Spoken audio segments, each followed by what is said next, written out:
3D boxing here with undefeated junior welterweight prospect, knockout of the year contender, Omar Juarez. How's it going today, champ? Good, really good. Just gonna get a workout in.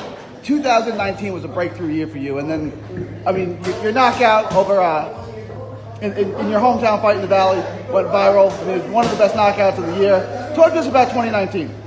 It was a very productive year. It really was. They're keeping me busy, fighting me every 2 months, month and a half, and it's gonna plan to stay that way until, obviously I get over 20 fights around there. That's when it's gonna slow down, but I'm just trying to stay as busy as possible. After the fights, I take a week off and I'm back to the gym.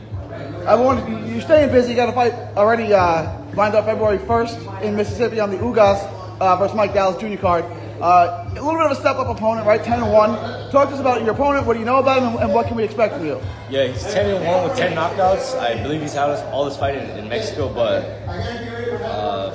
I believe he's a taller fighter. I don't know. His box rank doesn't have his height, but we're going to dominate. We're going to take that win, and I'm just training hard. I'm always busy. I'm always active, and I'm always ready. The fight's at 142. Is 140 the weight you're going to stay at in the future, or yeah, down to 35, or where are you going to? They want me to stay at 140 right now. I told them I could go to 135, but they don't want me to train myself right now. So they said just stay at 140 for right now. Stay at a comfortable weight, and that's what I'm gonna stay at. Whatever they say. You won your last 2 fights by knockout, so you have enough power to compete at 140. You got great sparring at 140 with world champ Mario Barrios there. How quickly do you want to be moved along? I know you want to stay busy, but when do you want to be fighting a higher level of opponents? Whenever they think I'm ready, whenever my managers think I'm ready, whenever my coaches and my team think I'm ready to take that big step. But right now, it's just building me up. I'm just only a prospect. I only have 6 fights, so it's just building me up, me getting comfortable in the ring with the small gloves. Division South at 135 has a lot of young prospects. Now world champions like Devin Haney, Hector Tanahara, Ryan Garcia, and Teofimo Lopez. Do you look at those guys and say, hey, those are future opponents when they move up to 140? Yes and no, because anything can happen. God has different plans for everybody, so I'm just, anybody that gets in the ring with me is my enemy, but everybody outside the ring is just whatever. I'm just working hard to do what I do best, and once I get in the ring, I'm a different person. So you're from the Valley, Brownsville, right? Yes. How did you end up in San Antonio? How did you meet Rick? And then how did you end up here at South Park Boxing Academy? Well, I was at a national tournament in Tennessee, 2017, I believe. Yes, I was 18 years old. And Rick has, my coach here from San Antonio, he has amateur fighters, so he saw me over there, he liked what he saw, we got in contact, and ever since then, we got signed and everything happened.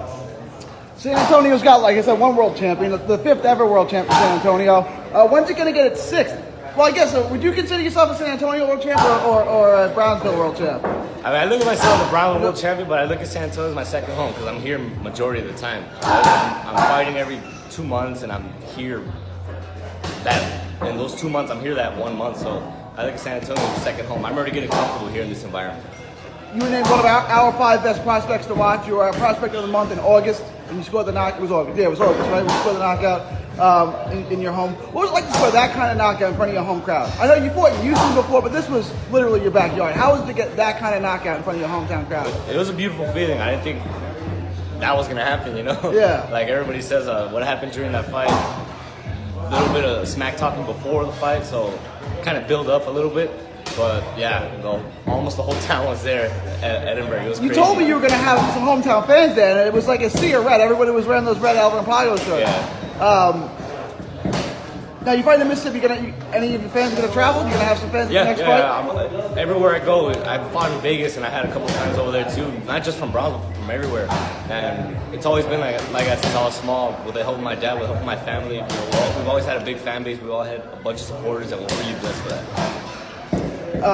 Omar Juarez, tell them where they can find you on social media. On Facebook, Omar El Relampago Juarez. Instagram and Twitter, I am at I am Omar Juarez. And real quick, I want to get your prediction. We got the Tyson Fury Deontay Wilder rematch next month. Who do you got in that?